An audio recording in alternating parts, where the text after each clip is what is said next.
she's working here? So Lisa is 18. She is still like working part-time at Goods on the weekends, but she is studying at Sydney University. She has ambitions to become a writer, and she's kind of desperately trying to get her articles published in the student newspaper. Lisa, Richard White is not going to print an article by a first-year girl in Oni. You said you liked it.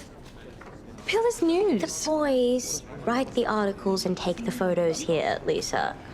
Girls get to be editorial assistants and answer the phone. Put a boy's name on it. What would be the point of that? The social cultural changes are impacting everyone around her, and I think even the people that she looks up to and is looking to learn from are also learning. It's all really fuzzy. I woke up in his bed. Clothes were on the floor, but my underwear was on. Did you feel anything? Down there? I don't know. What are you supposed to feel?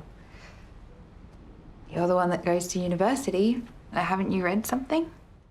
So Angela Mansour is a young 22-year-old Lebanese girl born in Australia, and her story in Ladies in Black is basically her going between the world of Goods and going between the world of the Mansour family, and her sort of discovering herself and going after her ambitions and dreams as a young Lebanese designer, which hasn't really been done before.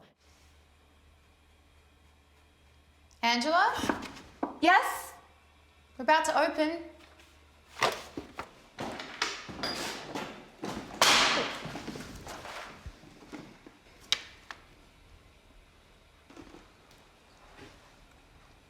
Oh, wow.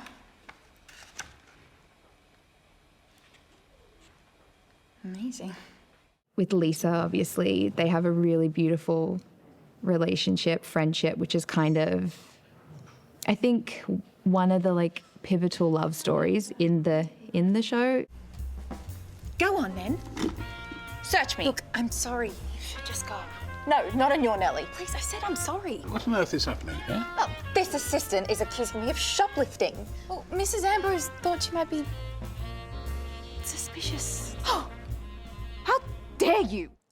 Lisa, I think, sometimes doesn't read the room very well. Yeah, just a few times. I think she, again, as I said, she's such a dreamer, and I love that, but she can sometimes be in her own little bubble and a bit oblivious to how she's coming across or how her actions are affecting other people. They're both young, ambitious women in the 60s, but from completely different upbringings. And it's really cool to see how their friendship starts and then where it ends. Who is she again? That's a good question, Clive. Who are you? Angela is the most authentic person I know. You're pathetic pseudo-intellectuals pretending to be worldly. And she is truly and effortlessly sophisticated.